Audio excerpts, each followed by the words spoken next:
That's not in my control, Neil. Sorry. Um, they are looking. I was informed by the provost's office that they are looking for an alternative room for the next month. I don't think that that's going to happen. I think that scheduling rooms is very difficult this semester.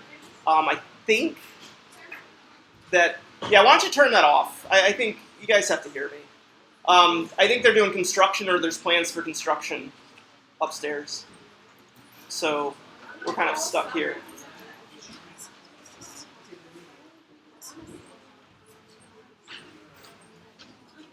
All right.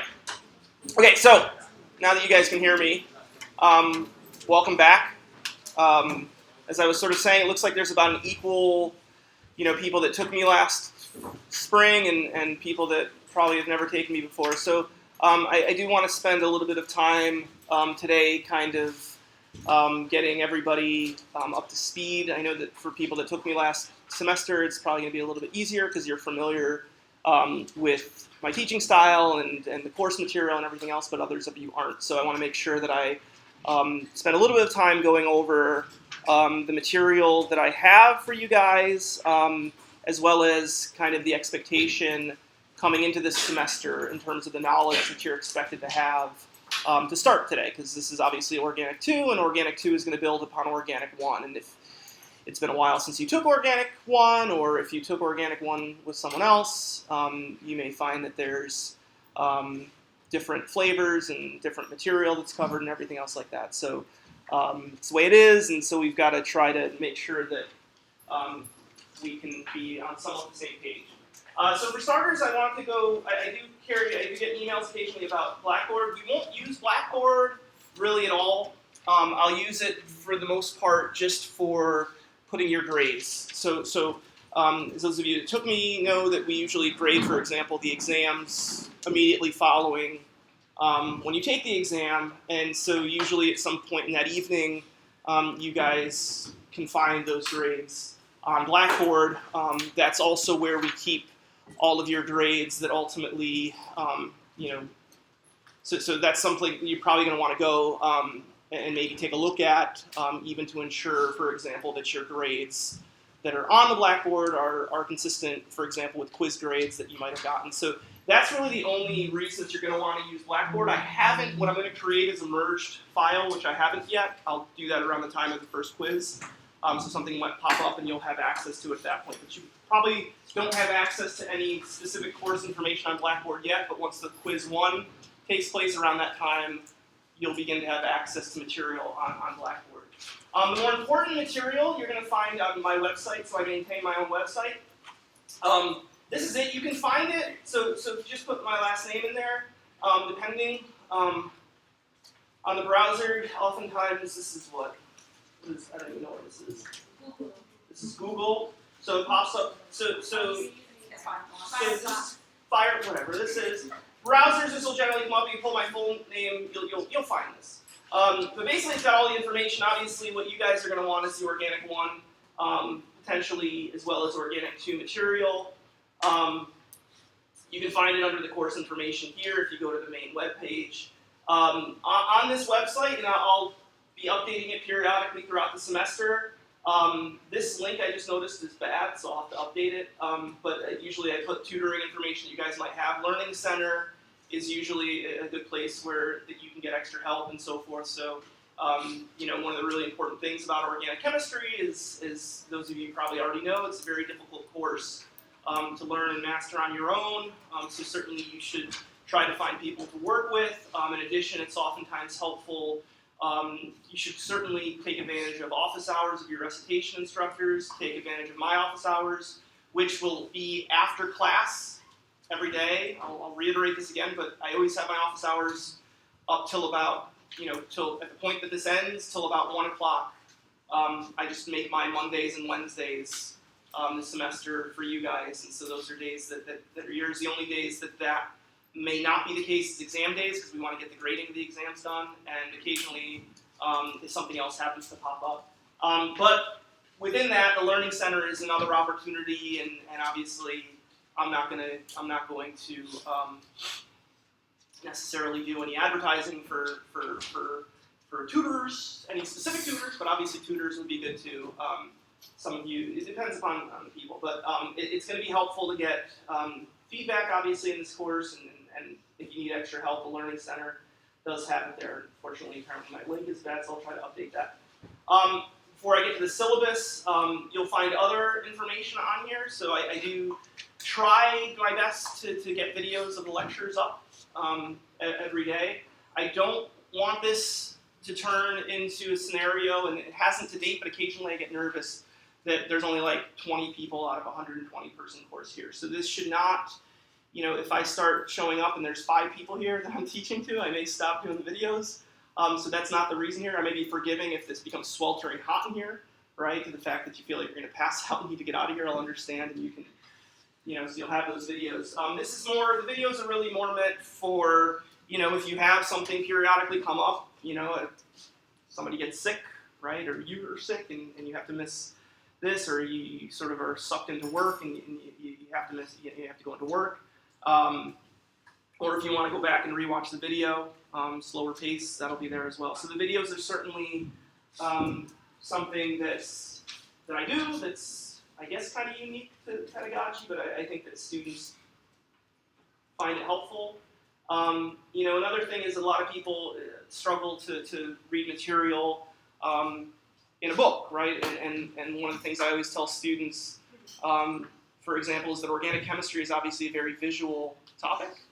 It's hard, for example, for me to talk to some of my colleagues about chemistry, say, for example, over the phone. It's nearly impossible, right? As you guys know, this is equal much a part of an art class in many ways as it is a science class. So seeing molecules, seeing structures, and visualizing that can be really helpful. So when you do read the book, one of the things I often suggest to people, different people's minds work in different ways, but sometimes reading the textbook from cover to cover might not be that efficient to people. One of the things I often suggest to people to try out is to really pay attention of the figures that are in there and sort of make your objective trying to really understand those figures that are in the book, and then using the kind of text to supplement that. And so that's like how I read scientific papers in organic chemistry.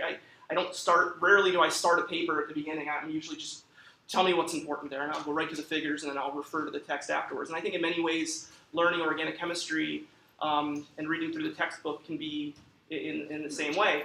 In addition, sometimes some of you will connect with me, at least in terms of my lectures, and they'll be helpful. Some may not, some will. If you do find my lectures helpful, another thing that you can often do, I have my old lectures as well.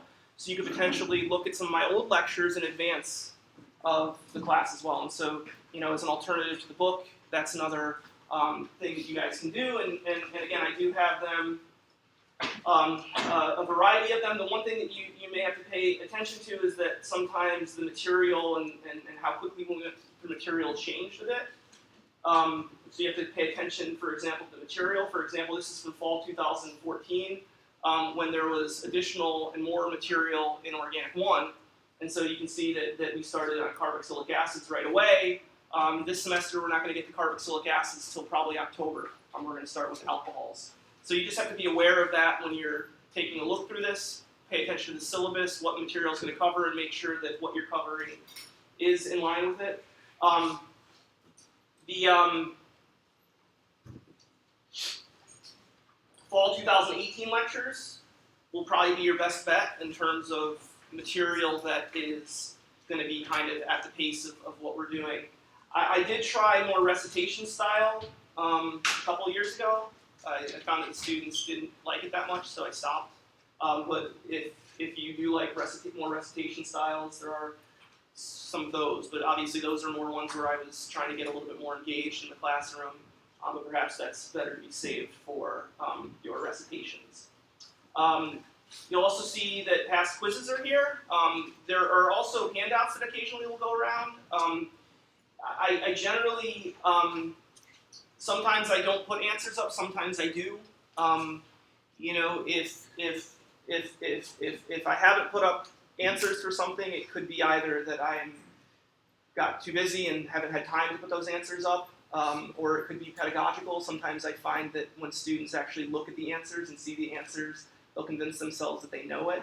and sometimes it's helpful if you go with problems that you can't take a look and see what the answer is. Sometimes that can be really helpful to really test yourself, and then you can say, for example, talk to your friends about it, go to your recitation instructor, go to me to check your answers, and sometimes that will help you find errors that you have, because again, there is interpretation issues that can sometimes pop up in organic chemistry where you think that you understand something because you've convinced yourself of that by looking at the answer, when in fact you just created your own rules that aren't actually have any basis in chemistry and are more imaginative.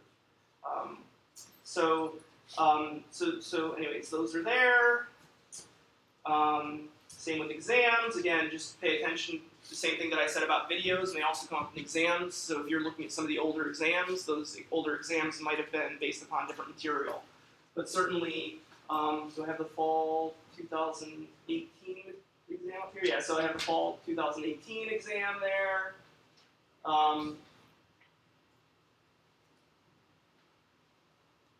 As well as exam 2, fall 2018 exam 2. So those fall 2018 exams are probably going to be a bit more useful for you.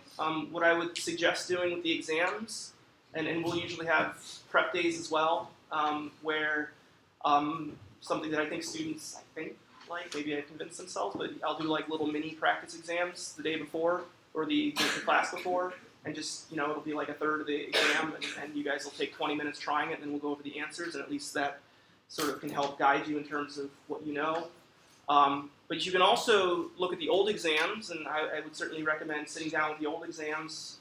If you think you're prepared for the exam, sit down with an old exam, give yourself an hour and 15 minutes, or an hour and a half, whatever we have, hour and 15, right? And see whether or not, see how well you think you know the material. So take advantage of them, use them strategically, not just as additional problems, because those are going to be the best indication, right, of the level of difficulty and sort of flavor of how these exams are going to be carried out.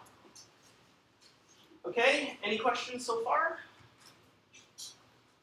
Okay, so the syllabus, as we were just, those of you that were here earlier, we were having a little discussion on the syllabus. Some people weren't able to open the syllabus for whatever reason. I did just update this a couple days ago. And I find that sometimes the CUNY, the Brooklyn College IT is a little bit slow. It's there. Some people are able to access it, some people are not. I was telling somebody that when it wasn't coming up, when this it wasn't saying fall, spring 2019, it was saying fall for whatever reason, by going up here and putting HTTPS, colon, backslash, or ATG. I'm not very computer savvy. I don't know how I maintain a website. But that, for whatever reason, for me, did pop it up. That was just a random try that ended up working. Before I get into the syllabus, you'll also notice that on this website is a regrade request form. This is basically just, I'll talk about it later, but you can find the form here. It just makes regrades go smoother. And so if you ever want a regrade, and I'll get into the regrade policy shortly, that's where it is. Okay, so on the syllabus. Again, you guys are here, so you know that the room is here. It's a little tight, but it is what it is. At least the lighting is good. Professor Morelli. I gotta be honest, I don't know how to check my voicemail, so if you do have to call me in a moment's notice, you can try to call my phone, but don't bother leaving a voice message, because I'll never check it, because I don't know how. Email me. I'm usually pretty receptive to emails, so if you're bombarding me with email after email after email, I may tell you, well, hold off, because I need to do other things. Because email can be kind of a time-consuming way to respond, especially to chemistry questions. So I would prefer to minimize too many specific chemistry-related questions over email. But if occasionally you need to do it, that's fine. But I may not be able to get back. But usually at least you'll get a response generally, unless unless I don't think that you deserve a response. But 99% of the time you do. Office hours, as I sort of said, I'm going to have those right after class. So Monday, Wednesdays, right afterwards, I'm going to head back up to my office. What we started to do last semester, because there were so many people in my office hours, is we began to have I'm a fourth floor, 437. There's actually a PChem lab right next to my lab that's not used much, and I think it's been more comfortable that we just go into there, and at least it fits more people. I run my office hours very, what's that? Yeah, I try to get the most bang for the buck for my office hours, so I don't generally just walk by other faculty that have lines going out their doors of people wanting to meet with the faculty member. I'll usually make time, sometimes one-on-one with people if they need something really quickly. I can't spend too much time meeting one-on-one. There's a lot of people. I try to maximize things. So usually we run office hours as a group because a lot of times if one person has a question, a lot of other people have questions. In addition, I find that sometimes I'm not the best person to explain to you guys stuff. Sometimes certainly peer learning is really valuable, and certainly sometimes you guys are better at explaining things to one another than me, because I've been doing this for 20 years now, which is scary. But it's sort of what's become a native language to me is more of a foreign language to you guys. So sometimes I forget some of the challenges that are involved in these things, and you guys are a lot better at relaying those to one another. At that same extent, it's valuable to have me there to make sure that what you're relaying to one another is accurate, right? Because sometimes you'll come up with bad things. So it's still good to have me there, but anybody that's been to my office hours knows that sometimes I'll just walk away for 10 minutes and I come back and everybody's figured everything out because, you guys can sometimes work well together. So you sometimes don't need me there. But it does, I think students tend to be positive about my office hours, and so I would encourage you guys, if you can, to be there. Just go up to my office, it'll be right next door, and if you can make it occasionally, that can be good. It's also a good opportunity to get to know me a little bit more personally. A lot of times, especially towards the end of the semester, I'll make a statement about letters, recommendation letters, and if I at least have a little bit that I know about you a little bit more than what your grades are, I'm going to be able to say a little bit more in your letters. So office hours and connecting in office hours, or being engaged during my lectures, which I try to open up the floor for questions a lot in lectures, can be a good way to sort of get those. Course description, you guys know.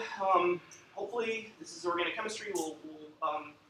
The course in general will be, those of you that took me, I've already sort of made this comment to you guys. Those of you who haven't taken me sort of know that organic chemistry 2, for the most part, is going to be very heavy on reactions, mechanisms, and synthesis, right? And I'll give a few examples of how some of the things will be stepped up a little bit in terms of difficulty level and in terms of artistic ability level in organic chemistry 2. There's some really sometimes difficult to observe and difficult to draw transition states that we're going to have to sort of start paying attention to, kind of like in organic 1, things like anti-periplanar, right, leading to specific stereochemistry. This semester we're going to see examples of stereochemistry where the structures are going to be much more complex and much more involved and difficult to draw. And so, again, back to the sort of artistic component of that. But a good indication or a good sort of microcosm, certainly for organic chemistry 2, is kind of like the second exam, right, of organic 1, right, where the way at least that I structured organic 1 was that the first exam was mostly, chairs, Newmans, line angle notation, really learning about the dynamics of small molecules, whereas the second exam, right, was you were learning about reactivity, you were learning about reactions, and then you were ultimately learning to tie these together in sort of more complex multi-step synthesis. That exam, and so if you go back and you test, those of you that haven't had me, go back and take exam 2 from organic 1 to see how you're feeling. Might be a good idea. Because that is sort of a microcosm for what this course is going to be. It's just going to be a lot more reactions. We're going to dig in a lot more, and it's going to be a bit more complicated. and a little bit more challenging. Okay, so that's kind of what you're expected to know. The spectroscopy stuff isn't going to come up, so you don't have to refresh on things like NMR. So sort of the latter stuff you don't have to worry about too much for here. You will have to, and I'll show an example of it today, foreshadowing, where things like chair conformations will come up again, right? These sort of structural issues of chair conformations and understanding anti-periplanar and Newman projections, those things will come up. And so, I would say everything up until kind of spectroscopy for Organic 1 is what we're going to build off. And so you need to be able to do that. You need to be comfortable with it. Drawing molecules, certainly, and hopefully, I will say that I was very pleased last semester with the class. I thought it was a very strong showing, especially on second and final exams. I know the first exam was one of the highest exams grades I've ever had. And so I'm very confident in those of you that are in the class today that took me. Those of you that haven't taken me, maybe talk to some of the people that did take me, because I'm planning on challenging you guys this semester. Right? You guys showed me last semester that you guys can handle it, and so we're gonna see what we can do. All right. So that's that. The textbook. Sometimes people ask about the textbook. I actually updated some of the questions to the 8th edition because it's what I had. Honestly, I used to have the 6th edition, but something didn't look right, and then I realized that I no longer had my 6th edition because I gave it away. So I had to go get the 8th edition textbook and do the problems. But truthfully, you don't need the textbook, and you don't need the 8th edition. And don't if you don't have the money to spend on the 8th edition, don't waste your money on it. There'll be plenty of material that we'll have here. Really any book that works for you. It's just really important sometimes to have a resource that you can go and look to on the specific reactions. Okay. Now, the caveat to this is that sometimes there is some complexity to organic chemistry that hasn't even been resolved in textbooks.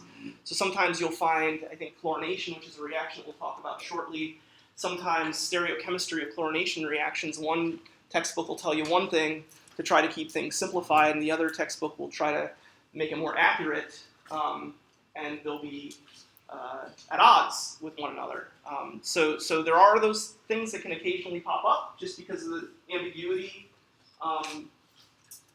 that sort of exists in organic chemistry. But I would say, if you find a textbook that you like, that you think works for you, just make sure that you're doing the material that we have. The other thing, which hasn't come up too much, but occasionally, since we do synthesis, right? I would say that, I'm never going to give you a synthesis that's going to require you to use a reaction that we haven't learned, right? That would be insane. But because synthesis, especially as we get more complex synthesis, there becomes sort of an infinite number of ways that these problems can be solved, right? Sometimes students learn other reactions. As long as it's a real reaction, chances are you don't know a reaction that I know. Or that I don't know, excuse me. Oh, I shouldn't say that. You might find one that I don't know, but as I said earlier, I've been doing this for 20 years, and you guys have probably been here a year, so that puts the odds squarely in my favor. But if you do use a reaction that we haven't learned, and it works, I'll give you credit. So, I never want to not encourage you guys to learn more.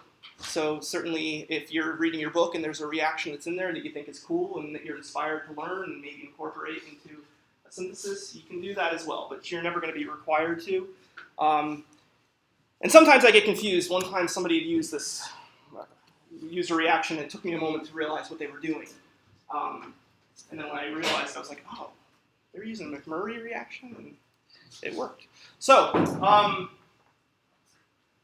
that's that. But anyways, textbook, that's fine. There's also the other thing is you guys, we live in you can even use the internet for a lot of these things, right? Like, there's so much information on the internet. As long as it seems to come from a reputed source, use whatever you've got.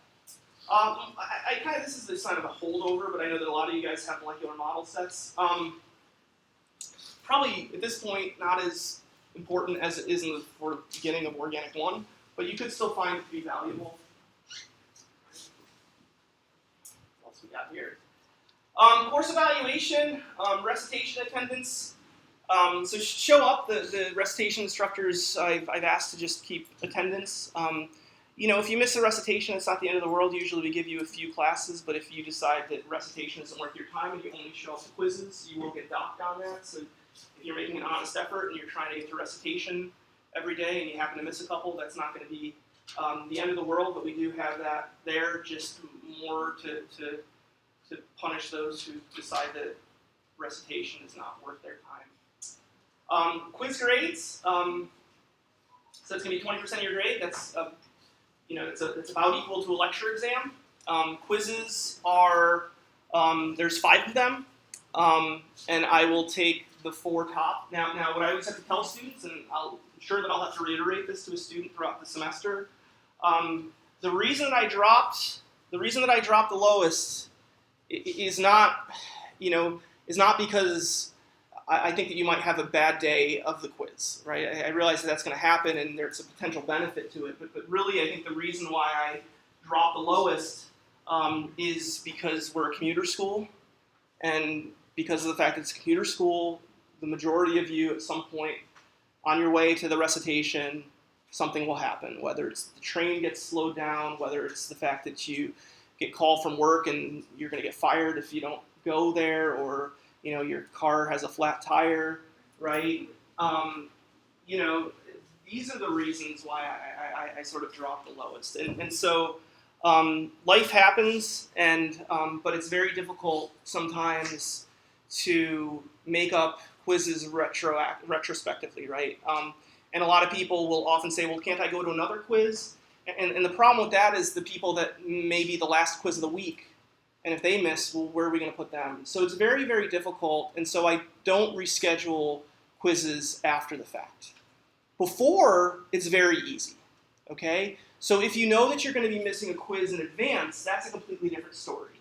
And so if, for example, you have a wedding that you need to go to, or whatever, really any reason that you let us know in advance, that's a lot easier, and that's a lot more fair, right? Because that's something where we can try to line you up with a different section, right, and take the quiz. So again, you can sort of read this. I'd ask that this must be done. I guess I'll stick with that. Please let us know in advance. I don't want the night before, I do get these emails the night before sometimes being like, I came down with a stomach bug. And it's just, that's kind of puts me into a corner, because it's the same thing that I just told you guys earlier. So I sort of put those kind of things, in the same ballpark as missing it afterwards. So please let us know in advance. And in particular, if, say for example, there's some event or holiday, and one recitation section on a specific day that event is held has a whole bunch of students that have to miss that recitation, sometimes it's difficult for us to move all of them. It's happened only once. But when it did happen, it was really helpful for us to know in advance, because as you guys that have had recitations, a lot of the recitation halls are not meant to have 40 people. They're basically at 25. This is the reason why we don't do overtallies anymore, because as you guys know, those rooms are jam-packed. So if a lot of people need to go to a specific recitation to take the quiz, we need to know in advance so that we can make arrangements to, say for example, get a second room. So please let us know in advance, because it's not a guarantee that they're gonna be able to get you in there, right? And so you're sort of at the whim of them. I don't really want much to do with that except to be informed. If you are going to miss an exam, what I ask you guys to do, and this is an encouragement to those of you that don't know one another, to get to know one another and know when these different recitation sections are, but I'm going to leave it up to you guys to identify the recitation section that works for you. You guys need to reach out to that other recitation instructor and ask them if it's okay, and CC me. Okay, is that clear? So if you need to do an exam, or excuse me, a quiz at a different day, it's your responsibility to identify the recitation section where that is, and email that recitation instructor to make sure that it's okay, and then just CC me so I'm aware. Okay? If you miss more than one quiz, and you just had a bad semester and you know, your tires are just failing on you, and you miss more than one quiz, and they're for legit reasons, just let me know and we can figure out something so that you don't get a 0 counted against you. So I guess that's the other. Exams are a lot harder, right? We don't do midterms, missed midterms. We'll do some math if you happen to miss one to sort of make sure, assuming that you have a valid excuse. Missed final exams. Again, those we as a department have a final. Usually, I'll just give it incomplete if I think that you have a shot at passing the class, and then you'll take it up the next semester. This is a little bit easier for Organic 2. It's a little harder for Organic 1 because sometimes, you need Organic 1 to sort of be able to take Organic and pass Organic 2 and have a shot. And so sometimes students might not be prepared for Organic 2, and it just puts it into a bind. But for Organic 2, it's a bit easier, I think. Letter grades. The letter grades, I don't have a specific mathematical assignment. I've given you guys some general feels here. At the end of the day, I know that there was some confusion last semester, in part because the exams on the first couple were very strong. What I can tell you is the overall grades last semester were much, much better overall than the year before, and I'm talking about letter grades here. So I'm not setting a straight curve, right? If the class does better as a whole, there'll be more A's, right? There'll be more B's, right? So it's not necessarily, I hope that this doesn't become a cutthroat environment. I want you guys to work together because the better that the class does as a whole, the better everybody will do. So you should certainly work together as best you can. What I usually do is at the end of the semester, I'll give you guys a rough breakdown based upon how I feel about these, but this is usually, quizzes just historic. This is simply speaking historically.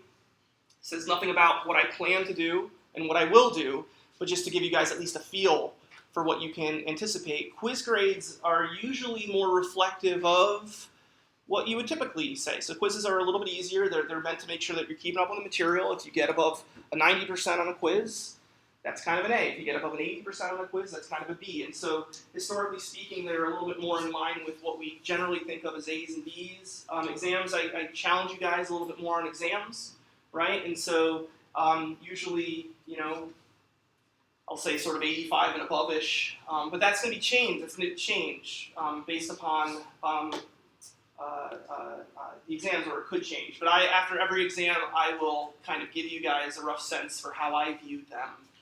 Based upon how everybody did. Okay. Policy for regrades. I told you guys the regrade request form is on the website, so you can find it there. So here's what I usually do is I usually will do a whole bunch of regrade request forms at the same time. So if you ask for a regrade, don't expect me to turn it around really quickly. Usually I'll give you a deadline to get those in. Oftentimes I say within 2 weeks. I'll make an announcement like I did last semester to sort of say, get these in by this day, right? And usually I'll even cluster exam 1 or quiz 1 and quiz 2s together just to make my life a little bit easier in terms of doing regrades. But yeah, I would certainly say with regards to regrade requests, there's sort of 2 types of mistakes that can happen, right? There's the regrade request that's clearly somebody graded your exam wrong, right? Whether sort of the egregious mistakes, which happen, right? It's 120 some odd people here. We're humans, so sometimes, we might forgot to carry a 1. So if it's added wrong, obviously we're just going to check it to make sure that we did add it correctly, and if we did, we're going to change that grade.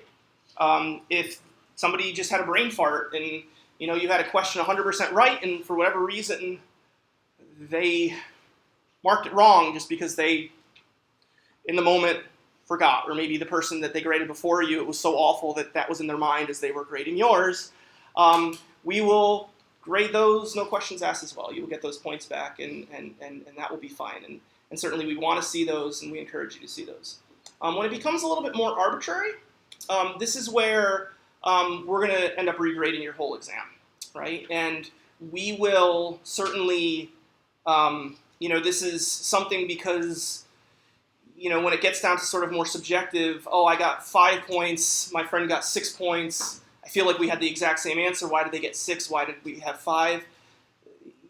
Those things work themselves out, right? That's not going to have a dramatic variance, and more to the point, that I feel like when students do that a lot, it sort of, to me, represents abuse of the regrade system. And so it's not that I don't want you guys, if you feel entitled to the regrade request form, that is absolutely correct. You guys deserve the right to, and you have the right to do a regrade. I'm going to look through the exam, though, just to make sure that nothing went towards you, right? Nothing that went in your favor that shouldn't have. And I'm not going to be draconian and try to take off points. It's usually, most of the time, students are legitimate, right? And they have legitimate queries. But what I do try to do is I really want to avoid abuse of the system. So if you're the type of person that always wants to ask for regrades every single time, even before you even look at your exam, that's a problem. Okay, so and that's where you're really going to irritate me, because I'm trying to keep things fair, and it's not fair to people that move on with their lives, which is the majority of the class. So I will try to, if I believe you, and most of the time, the truth of the matter is that I would say 4 to 5 times I do. I'll I don't know. It depends upon the semester, and it depends upon how good my recitation instructors are at grading. But I've got a good group of recitation instructors this semester. Most of them are my students and from my research lab, so we're on the same page. So I think we're going to be okay with that. But again, mistakes can still happen, and it's your right to request regrades. And I don't want to deter you if you feel like you have a legitimate gripe. Again, what I'm trying to do there is I'm trying to deter abuse of the regrade system. Okay? Fair? Cheating. Don't cheat. Okay, so schedule, this is what we were talking about a little bit earlier. So this is the updated schedule, but I'm going to update it one more time. So it turns out that next Thursday we have class. When I initially put this together, I overlooked that, and so I added an extra day for Organic 1 refresher. We'll try to get into Organic Chemistry 2 material immediately, and perhaps that day we'll more move on to alcohol chemistry to get moving.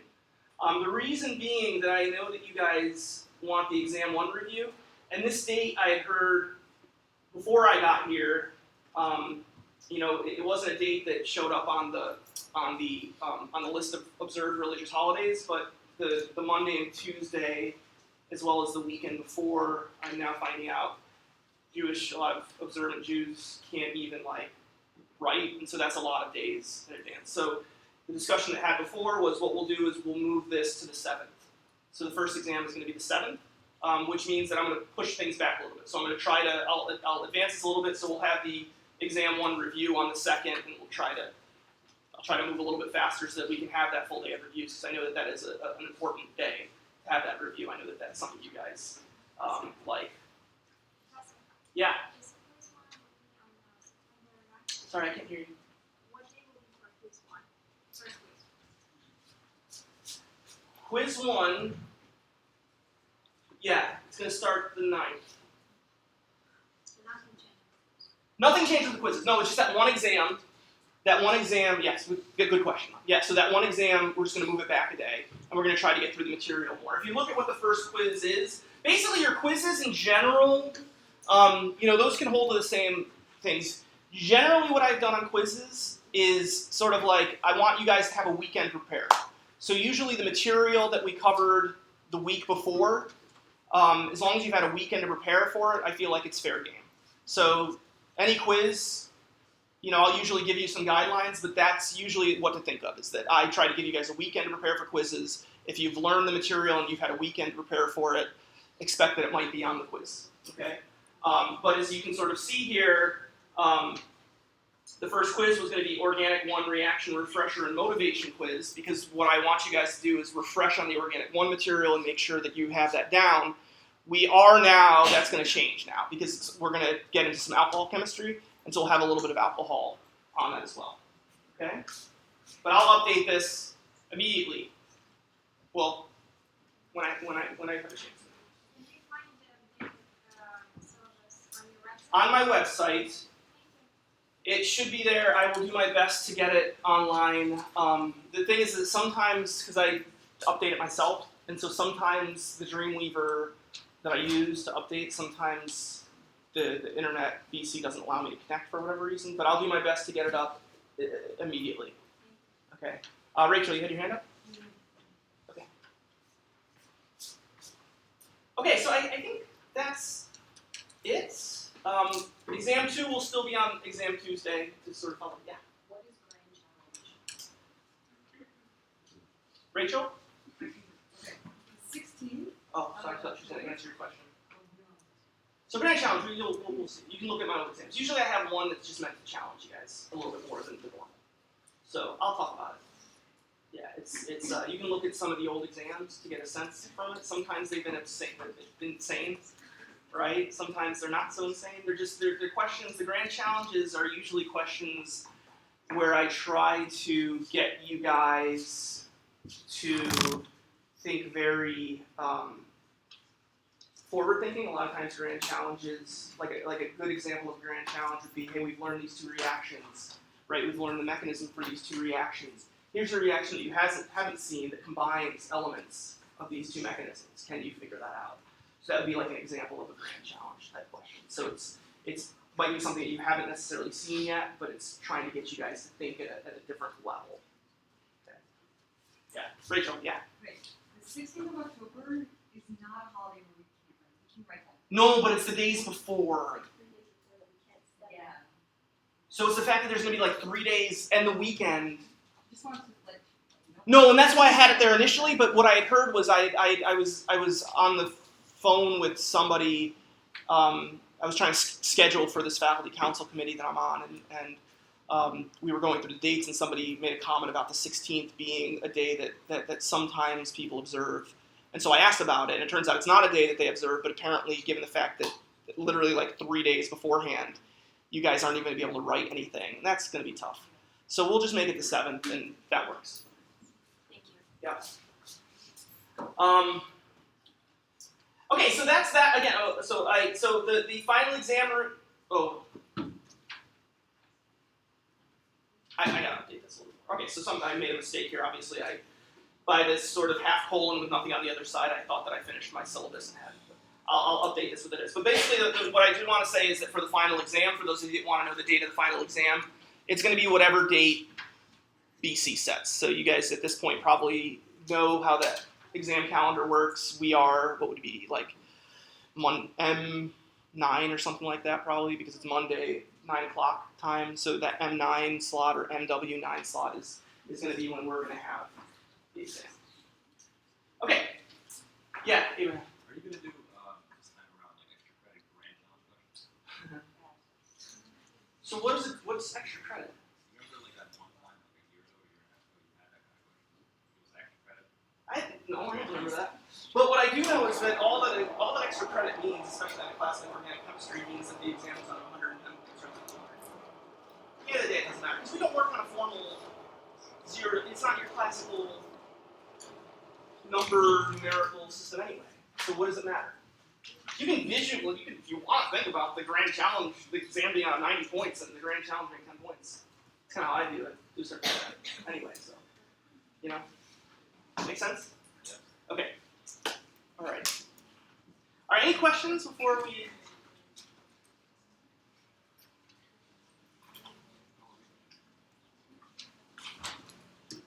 Any questions? Is there anything specific in Orgo 1 that we should focus on? I mean, I know in general we have to know the basics, but any specific parts of it? Oh, you need to know every single reaction. Okay. You're going to be expected to know every reaction, and that's part of what the first exam is going to be. You're going to be expected to know how to do chairs. Am I going to give you a question that's going to ask you chairs? No, but chair conformations and being able to draw chair conformations is going to come up a few times, and I'll bring up an example of what I mean by that. And we'll have to use the reactions that we've learned in synthesis. Yes, so when I think of synthesis, when I plan syntheses, might it be possible that you can do a synthesis without those? Possibly, but probably not. So you're going to really want to know organic you're going to want to know those Organic 1 questions. And specifically the way that I will try to teach this semester, which will maybe become clear here, is that when I try to teach you guys new reactions, I try to relate them to reactions you've already seen. So having a fundamental understanding of some of these reactions is going to then help you build off of them as well. Okay, so back to that question. We've got about 35 minutes. So I know that I did this at the tail end of last semester, but I thought maybe it would be a good opportunity to do this today as well. And that is, let's try to think about all the reactions that we went over last semester. So if we think about what Organic Chemistry 1, sort of when we started talking about individual reactions, right? We started, right? What was the first reaction that we learned? I guess I wasn't going to say that, but yes. Yeah, I guess acid-base, right? So substitution elimination was kind of, let's think about realistically, yeah, acid-base was probably the first one that we learned, right? So obviously acid-base, right, is something you guys should all be able to do, right? And when we're talking about acid-base, right, we're talking about a couple different types of acid-base chemistry, right? We're talking about Lewis acid, Lewis base, right, and Bronsted acid, Bronsted base. What's the difference between Lewis acid, Lewis base, and Bronsted acid, Bronsted base? Yeah. In Bronsted acid and base, it's a proton donor and proton acceptor. So the acid gives its electrons to the base. The base accepts the electrons versus the Lewis acid and base, they share the electrons, and it's kind of like a bond. Exactly. Yeah. So it's kind of, if we're talking about, to say it sort of more succinctly, it's sort of whether we're talking about exchange of protons or whether we're simply talking about sort of donating of electrons. So when we're talking about Bronsted acid, Bronsted base, we're talking about an exchange of protons, right? So for example, you know, when we have a mechanism like this, which is going to be really important, as those of you that took me know that this is a very mechanistic heavy course, you need to be able to draw mechanisms, you need to be comfortable with mechanisms. They should be second nature to you guys. And if they are not, you should work to do that, right? In a mechanism that's a Bronsted acid, Bronsted base mechanism, right, what's going to happen is the electrons from the base, right, are going to go after the electrons from the proton. Can we stop here? No, why? Because how many electrons, so another thing you guys need to know, right, is the octet rule. What is the octet rule?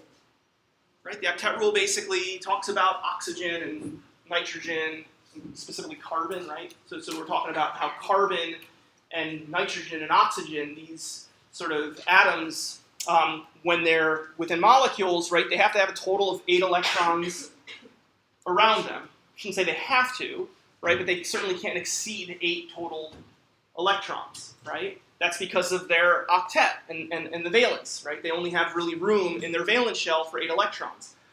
What about proton? What's proton's octet rule? Proton's on the first level, right? So that's only got 2 possible room for 2 electrons. So if I stop the reaction here, I put a negative charge on the oxygen, but then I break hydrogen's duplex rule, or whatever you want to call it, right? So oxygen, so hydrogen has to. We have to sort of move those electrons as well, right? So when we make the bond, right? And so this is mechanism 101, right? Wherein now we've made a bond here, right? And then we have sort of the conjugate acid. When this happens, right, again, certainly in organic 1s, and if you want to count up your electrons, but at a certain point, you get to a point where you sort of notice, well, this one gave up electrons, this one took on electrons. You should be able to sort of bookkeep and think about the charges, right? And certainly there's a change in the charge of the system just based upon the generic system that I put forward here.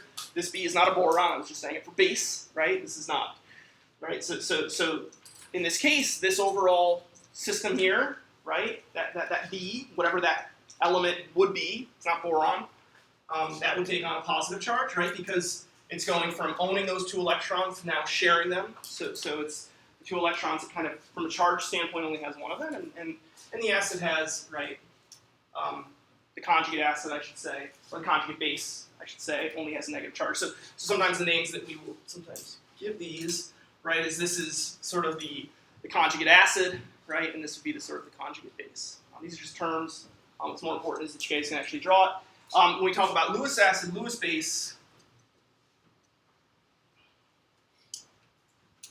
right, this is where we're not necessarily going to talk about a proton, so we're dealing with some different rules here, right? And so in the case of sort of Bronsted acid, Bronsted base, right, we have that A there, just as an example, right? What's going to happen here in a Lewis acid, Lewis base is this is going to be the Lewis acid, this is going to be the Lewis base. I'll give a couple examples of each of these, right?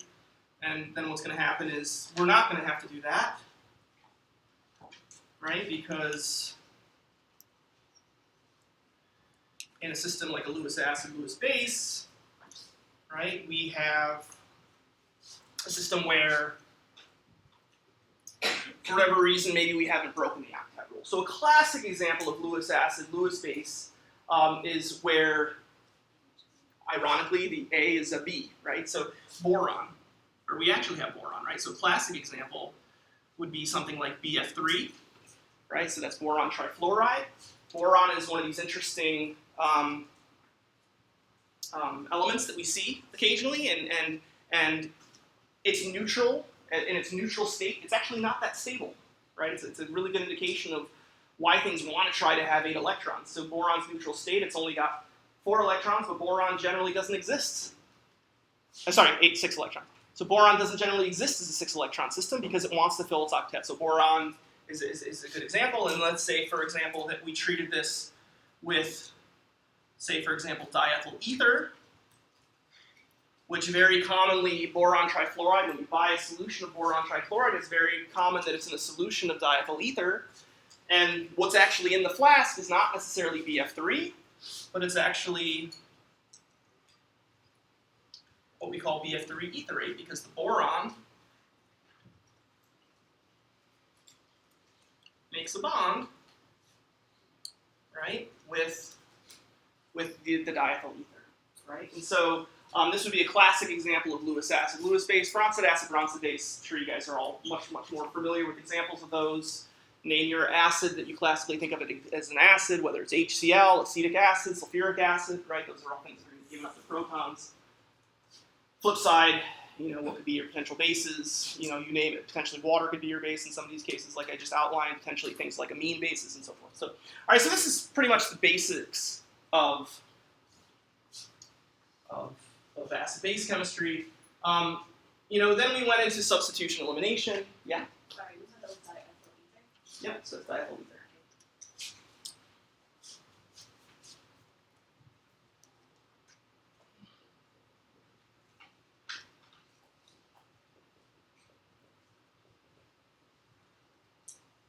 Okay. So substitution elimination, right? This is sort of, in a way, when I began to introduce substitution elimination, we sort of broke it down, and maybe we'll just start talking about substitution. I'll just break this into 2. So when I think about substitution, kind of substitution chemistry is the equivalent of sort of Bronsted acid, Bronsted base, right? But the difference here is that instead of a proton exchange, when we're talking about substitution, usually it's a carbon instead of a proton, right? So we're usually talking about alkyl groups where that A is a leaving group, right? This is some carbon, right? And you're basically, instead of exchanging the proton, you're exchanging whatever carbon that was, right? So in general, when we're talking about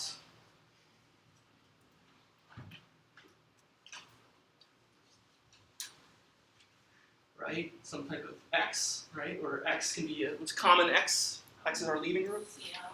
Chlorine, bromine, any of the halogens, iodide. Sometimes we'll see things like sulfonates, which will actually come up a little bit when we talk about alcohols a little bit more. But for the most part, when we're doing substitution chemistry, we're mostly thinking about halogens. Right? There are other examples, but that's usually what we're thinking about. And then, right, then we have instead of our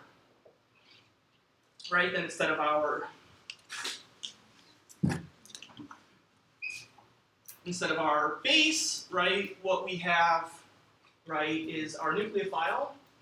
And I'm going to draw it just like we did acid-base chemistry, right, and do a concerted process, right, in which case what we have is nucleophile bond to the R group plus X minus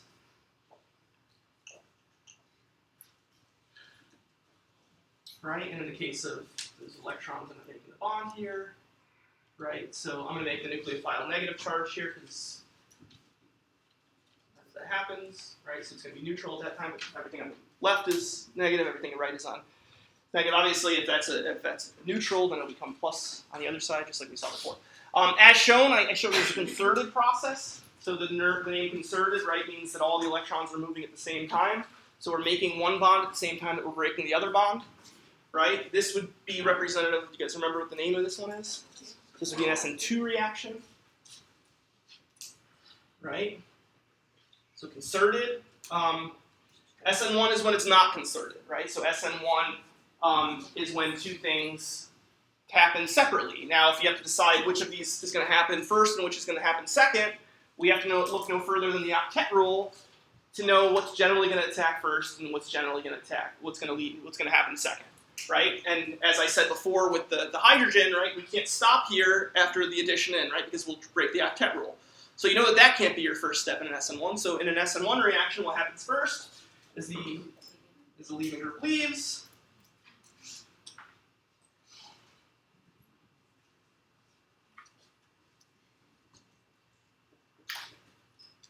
Right, to generate some carbocation, right? That carbocation is then going to subsequently react with a nucleophile. And I'm not going to get into the specifics of this, but you guys should remember the background behind this all, right? That now we're going to eventually get there. But again, I'm not going to get into this, but you guys should certainly be familiar with substitution chemistry. Know that there's stereochemistry that's related to whether it happens concerted or whether it happens stepwise. Another thing that really is exemplified with substitution elimination, it's one of the first times when we can talk about some of the reactivity differences, right, at carbon, right? And so this is where we first begin to learn about how when carbon has more substitution around it, right, it's more stable, right? So tertiary carbocations are more stable than secondary, that are more stable than primary, right? And so sort of idea of hyperconjugation, right? These are things that sort of came up in substitution. Okay, elimination. I'm not gonna have time to. That clock is not right. What time is it? Oh, jeez, really long. Okay, thank you. All right, so we don't have much time. So elimination. So I'm just going to sort of breeze over this, but we know that, right, elimination is, right, when some type of base, right, reacts to do an elimination, and we end up with a leaving group, and we end up with the base. So it's, right, so this would be an elimination, right, where we sort of have this beta hydride to the leaving group, right, can leave where these electrons in here, right, end up as a double bond. Much like SN1, much like substitution, elimination can also be concerted or stepwise, right, and there's, again, stereochemical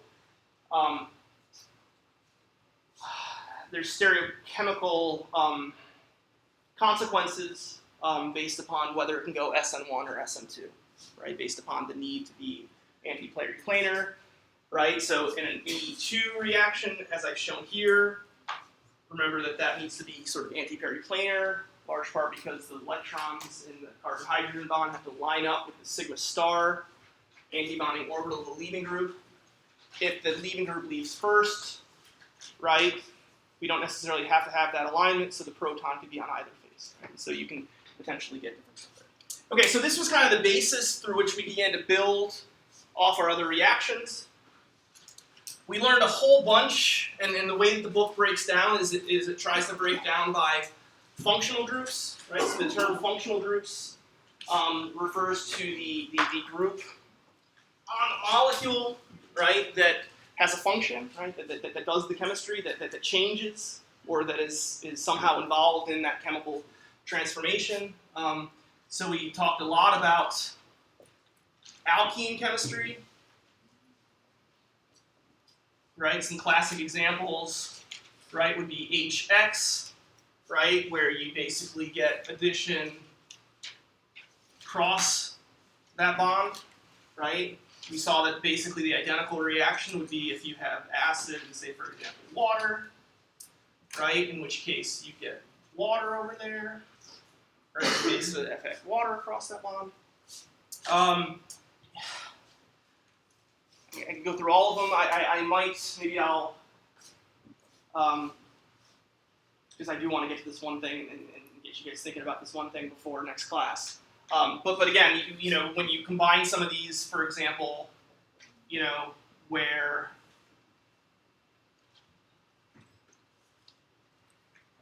if instead of HX, for example, right, if it's because X could be bromide, right? If instead it's like, say, for example, Br2 or 8X2, right? Sometimes that has across both ways, right? And actually, if you can dig it up, I mean, and you look to my website and you look to maybe, what did I do? Like the day before the final or the day before exam 2? Skander, when did I do that? When did we go over all of the organic 1 reactions last semester? Towards the end of the semester. So if you flip through, I may just do this because I want to get to something else. But basically, alkene chemistry, learn it. There's a link to my website, former video, or you can just look at the back section of that chapter that has all of them. Because I'm not going to have time to go through every single one that we have here.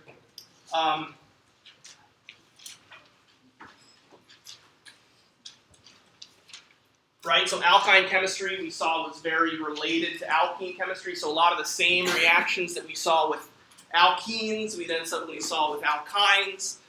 There were some subtle differences here. We learned a little bit about, for example, one of the things that came up here, for example, is this molecule here, right, which would be water adding across an alkyne. What did we learn about this molecule? Right, so this is not a stable molecule generally. This is what we would call, remember what the name of this is? It's an enol, right? And so this is something that will probably come up fairly soon. There's actually going to be an entire chapter on the reactivity of enols and molecules like this. But yeah, they're going to undergo what we call tautomerization, right, and get to the carbonyls. So a lot of the chemistry that we saw in alkene chemistry then translated to alkyne chemistry. The one little maybe wrinkle that I can think of off the top of my head of that was this sort of enol keto tautomerization, okay, which sort of have there. And then we spent a little bit of time talking about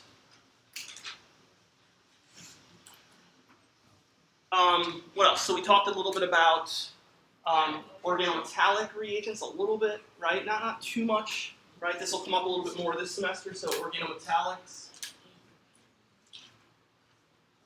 We're going to talk a lot more about organometallic reagents this semester with transition metal catalysis and so forth towards the latter end. We really didn't learn too much about organometallics last semester. What did we learn, Rachel? No. Back. Yeah. The BR2 reaction, I wasn't even thinking at that level. I was just leaving that to you. Yes, you are correct. But I didn't show any stereochemistry anyway, so it's irrelevant, right? There's no stereochemistry there. Yeah, I wasn't going to that level of depth, but you need to be, right? But there was no stereochemistry shown there.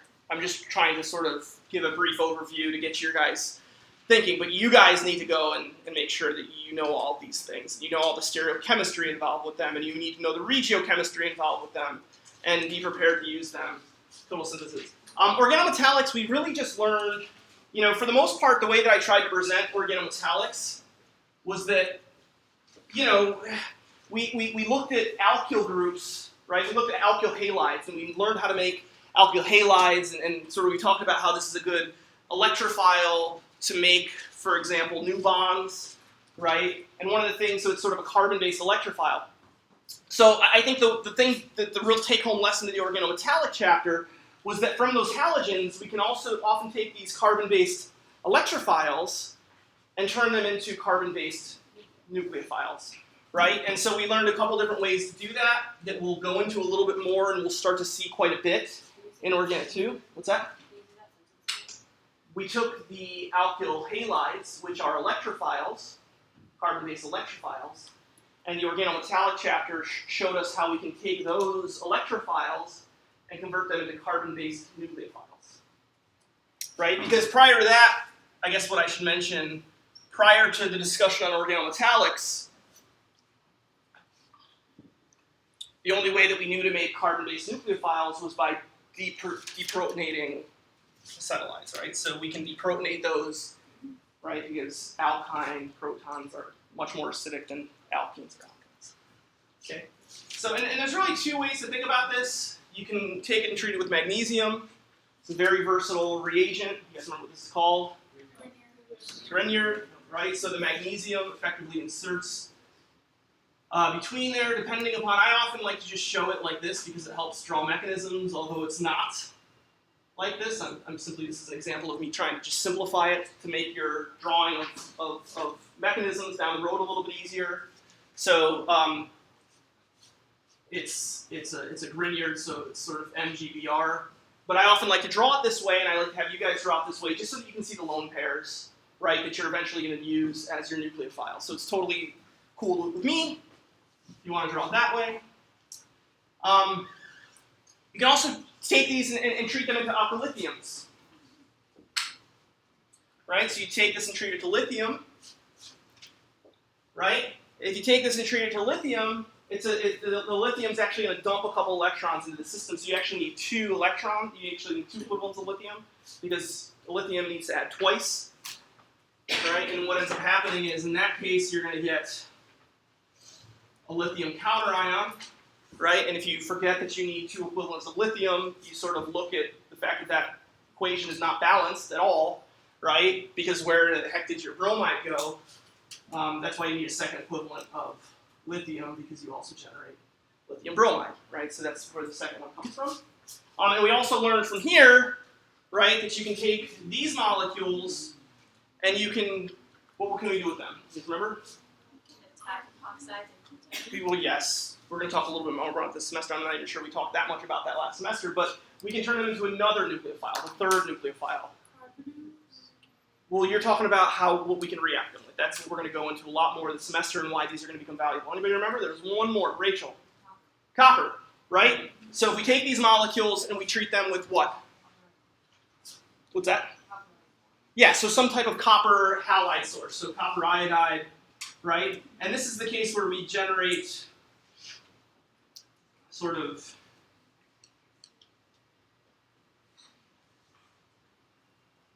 again, you're going to generate lithium bromide as a lithium iodide in this case as well. So basically, it's what we call a Gilman reagent. So it's a cuprate-based nucleophile. Okay. So sometimes this is abbreviated R2CuLi, and that's what we call a Gilman reagent. Okay. So these are just examples of nucleophiles. All right, we've only got about 5 minutes left, and I just wanted to make one point that we talked about radical chemistry too, right? Yeah, chapter 8. Order 1. It was chapter 8, yeah. Chapter 8, radicals. 8 or 9. Whatever it is. Radicals, we learned, for example, and we oftentimes incorporated the radicals into what we learned. So, for example, adding HBr across an alkene. One way, what we showed previously, you can sort of invert the regiochemistry by using radicals.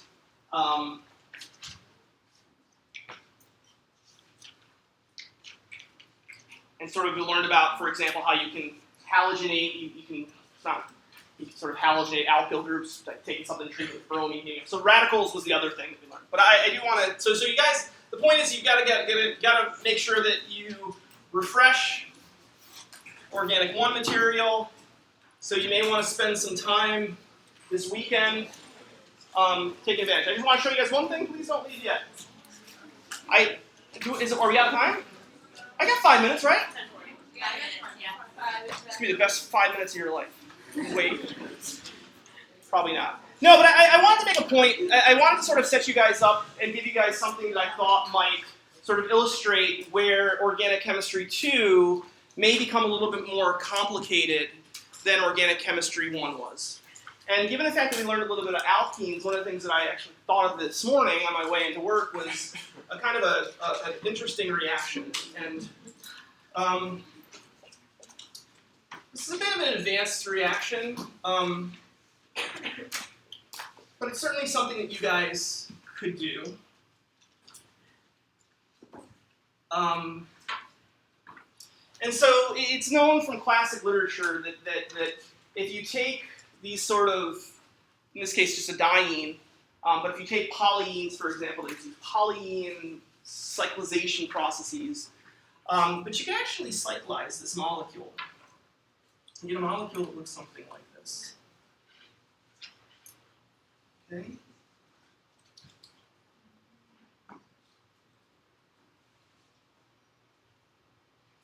And I guess what I'd like you guys to do, maybe because we don't really have much time, so I can't do what I was hoping to do, so maybe I'll ask you guys to look at this on your own time, offline.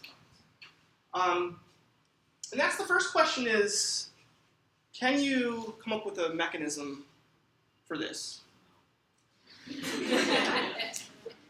And so I've tried.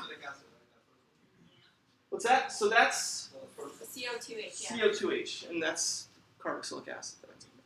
So, okay, so I don't mean to scare you guys here, but for organic 2, your ability to do something simple like this would be would be a B, excuse me. Would be kind of what I'm going to look for somebody that gets a B.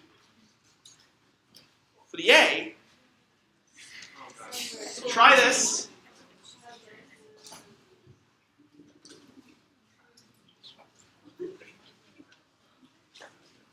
And we'll talk about it a little bit next week. And I don't necessarily expect you guys to get this tonight or this week, but I'd like you to think about this a little bit, and we'll go over the answer tomorrow. But I do think that this is going to reflect some of the ways in which Organic Chemistry 2 is going to be a little bit harder than Organic Chemistry 1. Harder. Sorry, Organic 2 will be harder than Organic 1. What did I say, Neil? Harder. Yeah. Even more harder. Oh my God, dude. Even worse. I didn't see nothing yet, Neil. All right, ready? Okay.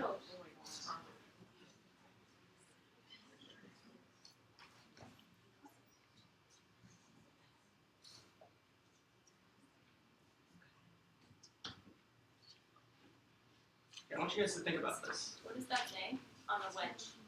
On the dash, sorry. That's the carboxylic acid. It's the same thing as this. I'm just showing stereochemistry. Okay? So same product. So this is the same reaction. I'm just providing more detail.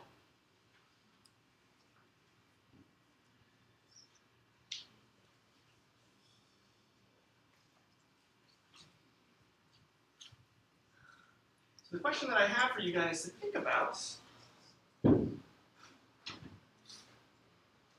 want us to list the reagents? Oh, the reagents are the same. Sorry. So it's the same reaction. That's let me just give me 2 seconds. So I'll explain what I mean by what's going on here. This is simply a reaction where you're trying to see how these electrons flow and how you make the carbon bonds that are ultimately going to get this. I don't expect you to necessarily see it instantly, but if you go home and you try to map it out, I think you'll surprise yourself. And I think the majority of you, based upon what I saw last semester, will be able to figure this out. Okay? What's going to be harder, and what's representative of some of the bigger challenges that are going to be coming down the pipeline, is I haven't shown any stereochemistry here. And what we're going to see, right, is that this molecule, notice that that alkene is trans. Notice that this alkene is cis. Notice that when the alkene is trans, these 2 groups here become trans. Notice that when it's cis, these 2 groups are cis to one another. And so I'll leave you guys with that to think about. I'll give you one little hint, and it's something that I said a little bit earlier in class, and that's that, we're going to see this come up a little bit, is that you may want to take the information you've learned about chair conformations and sort of really apply that to a system like this. So have fun with it. Don't stress out too much. I'm just kind of just trying to show you guys what's going to be coming down the pipeline so that you can sort of understand some of the challenges that might be coming with organic soup. Okay? Is there a mix of extraction? Polyene cyclization. This is stork. I guess it would be called a poly. So this is a